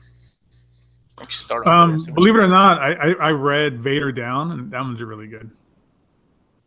I don't know if you guys are talking about Vader Down. I know you talked about the Vader Omnibus, but I read Vader Down. And I was like, this is the first time that I saw Vader as a badass for once. Yeah. Where he just took down all the ships and he landed on that planet when he crashed landing. He was like, oh yeah, he owned that fucking book, man. That was awesome. Just took everybody down. Yeah. That is in the Omnibus. So if y'all want to read that story and also want the Omnibus, then you're good to go. Because that also collects the Star Wars comics too, doesn't it? Because it was a crossover. Yeah, that was a crossover between the two series. Or if you just want to read Vader Down, it's like $10.99 on IST. Yeah, it's a good 25% move. off. Oh, the actual trade. The actual trade. Yeah, definitely. I'm gonna get the omnibus. I'm just waiting for that clearance price, like they did with their original Star Wars, which you can still find at conventions. You mean you're talking about you're waiting for Vader? Yeah, the liquidation price. I think that's one of those books that there's no way they did not print enough of. Yeah, I mean it's at $55 right now, so I can see it going down. Well, part of their liquidation or whatever. Even though they should always keep it in print. So I think that's about it. I think. Yep. We talked the shit out of Star Wars. Do you want to do questions, or is that it? Well, I'm gonna get off and get over to my wife because I think that we're gonna go get some tamales for Christmas. Ugh. That sounds like an awesome Christmas. No. Yeah, we've gone back and forth to Houston so much that we decided to stay home, and I just told her I wanted to have a good old Mexican Tex-Mex Christmas dinner. Okay, So we're gonna go that's a get good idea. tamales. Maybe make some pozole or something. But yeah, so if y'all are down, we can wrap up. I'm good. I'm ready to go. Yeah, man. It was good to do another episode with you, dude. Well, I haven't done that many with you, so it's always a pleasure. I'm happy to finally be back in the saddle, and I'm happy to do anything I can with you guys because it's always a good time. So thank you both of y'all for helping out tonight, and I'm glad that we had diverse enough opinions between the three of us to kind of make it an interesting discussion here on that movie, which has been very divisive. Oh, right. But, Did you finish X-Men Grand Design? oh man, yes. I knew you would like that. I knew Omar needs to check it out too, dude. You need to check out Grand Design. Yeah, where I've been traveling, I tried to go to a comic book store today, but it was closed by the time I got off work. So I'm gonna wait. If you're an X-Men fan, you're gonna love Grand Design.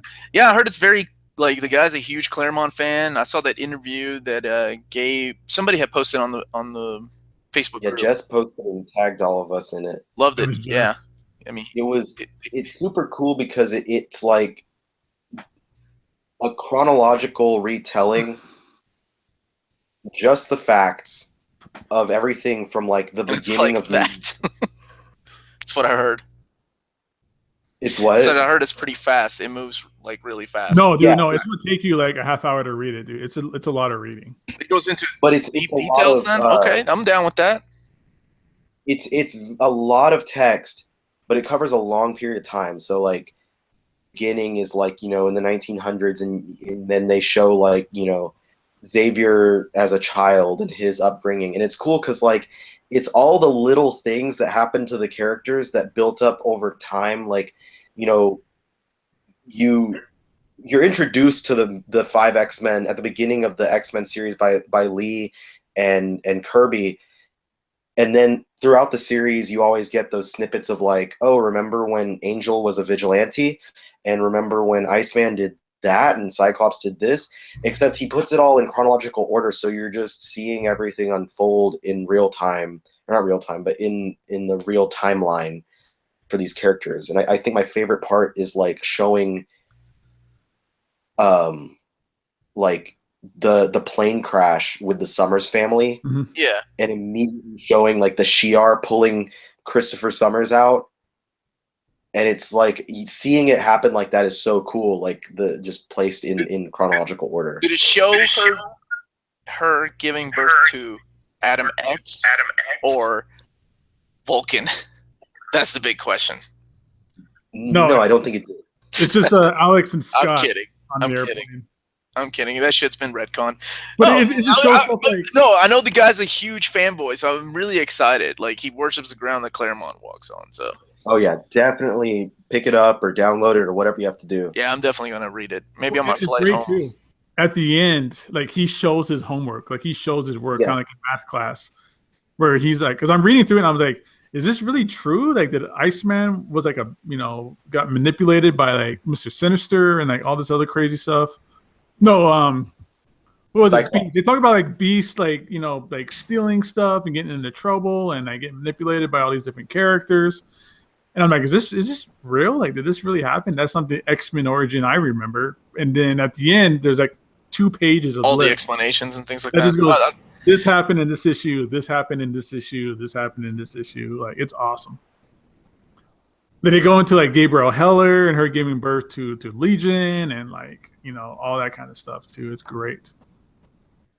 Him and Charles Xavier, like, apparently like his family got exposed to radiation and that's how he became a mutant as a fetus, and just like really cool stuff like that. Like, it goes to the very beginning of everything up until he's supposed to. It's gonna be 2 issues, and he's basically retelling and in chronological order. All right, you guys have talked me into it. I'm gonna run by a comic book store before I get on the airplane tomorrow and read it. I think yeah, dude. It's in total, because it's 2 issues in this miniseries, but I think it's gonna be like 3 2-issue things, because he said it in total it's gonna be 6 is what he's planned. And it's gonna run through 300 issues worth of storytelling. That's crazy. Yeah. That's like Marvel X-Men Index kind of crazy. It's almost it is. Like, he is like that. Like, he is totally obsessed. Whenever Ed Piskor works on a project, he just gets completely obsessed with it. He's the guy that did Hip Hop Family Tree and chronologically told the history of hip hop starting in Brooklyn and stuff like that. Really? I didn't know who he was. Okay. Yeah, no, he does great work. But yeah, the whole thing is told through the perspective of the Watcher. It's awesome. Okay. Yeah, I'm sold. I'm in. Okay, guys, it was awesome. Thank you again. Let's sign off real quick. Omar, where do we find you? You guys can find me on my YouTube channel. It's called Near Mint Condition. We have a new show every Thursday, so please watch. Come and join. Just told our favorite Christmas stories in the past episode. And you can also find me in the Facebook group that Riley started. Yay. And Gabe, where can we find you? Everybody can find me here on YouTube as well, on my channel, Gabe Infinity Watch. I'm also on the Facebook group with everybody else. And you can follow me on Instagram at Gabe Infinity Watch as well. And as for me, you can find me on, I guess, Facebook. And one day, you'll find me back on my channel. But until then, I'll just keep getting people saying, what happened to your channel? What happened to your videos? But until then, you'll just find me here. Hopefully now I won't be skipping a bunch of shows anymore. I'm hoping to be back on every week because I don't have any trips or events planned for the rest of the foreseeable future. So I'll see you guys back here next week. We'll have another exciting, fun-filled discussion on something that I don't know yet. And thank you so much, everyone, for watching, sticking around, and listening to our rants and raves, and going off topic and going back on topic and going off topic and talking about Coco. And it was a great show. Thank you guys both for coming back on here with me. And yeah, good night, everybody. And I hope that y'all have a good evening and a good Christmas. Good night, guys.